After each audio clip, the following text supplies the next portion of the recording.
여러분은 부동산에 대해 얼마나 알고 계신가요? 막상 집을 사려고 하면 부동산에 대해서 스스로 체크할 수 있으신가요?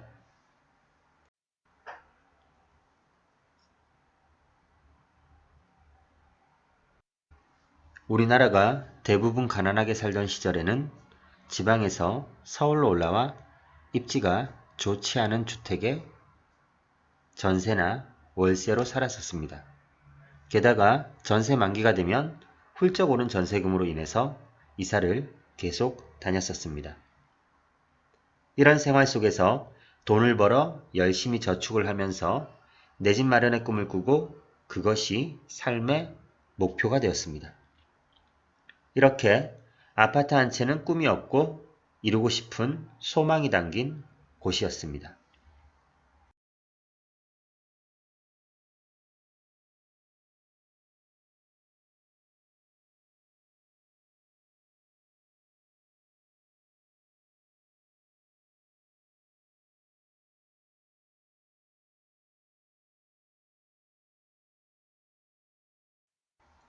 하지만 시간이 흘러 결혼을 하게 되고 부부가 맞벌이를 하면서 악착같이 돈을 모았지만 오르는 집값을 따라잡기는 힘들었습니다.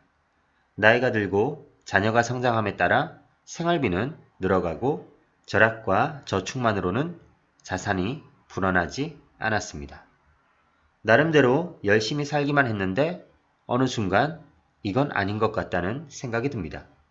돈을 번 사람들의 얘기에 귀를 기울이게 됩니다. 그리고 아이들에게 더 좋은 교육 환경을 만들어주고 싶은 욕심에 부동산을 알아보고 부동산에 대해 서서히 알게 됩니다. 어떠신가요? 보통 대부분의 사람들이 부동산에 관심을 가지게 되는 과정입니다. 별반 다르지 않을 겁니다.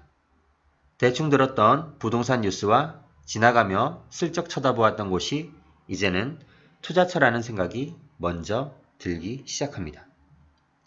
열심히 모으고 저축만으로는 실용적인 재테크가 되지 못한다는 것을 깨닫고 생각에 잠깁니다. 진작에 부동산 지식이 있었다면 첫 집을 그런 데 사지 말고 대출을 받아 더 좋은 곳으로 구매할 것을. 부동산 교육은 학교에서 해주지 않습니다. 하지만 빨리 시작하는 사람들이 훨씬 앞서갑니다. 주식은 상장 폐지가 되면 휴지 조각이 되어버리지만 실물 자산인 부동산이라는 것은 땅과 건물이 존재합니다. 따라서 인플레이션도 강할 수밖에 없고 부동산은 오르기도 하고 내려가기도 합니다. 하지만 또 다시 오르게 되어 있습니다. 그래서 일정한 수입이 맞춰준다면 전세나 월세보다 대출을 활용해서 내 집을 사는 것이 현명한 선택입니다. 또한 부동산은 다음과 같은 이유 때문에 공부를 하고 배우고 알아가야 합니다.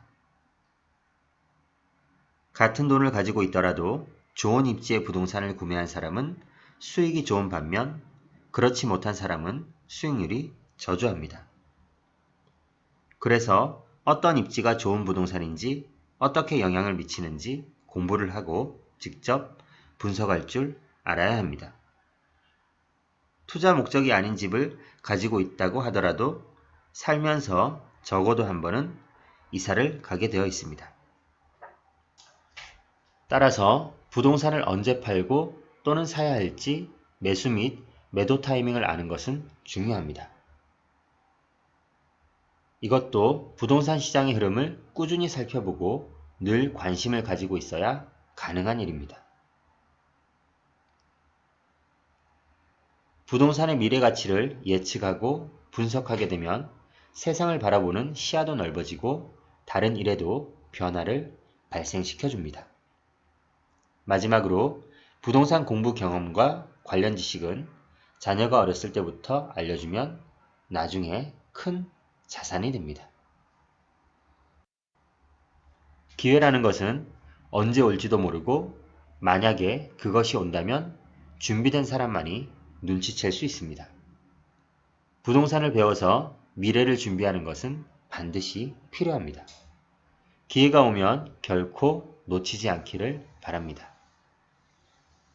꼭 큰 돈이 필요한 것도 아니고 작은 돈으로 자산을 불려줄 부동산도 많이 있습니다.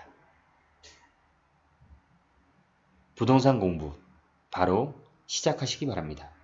내일이면 늦습니다.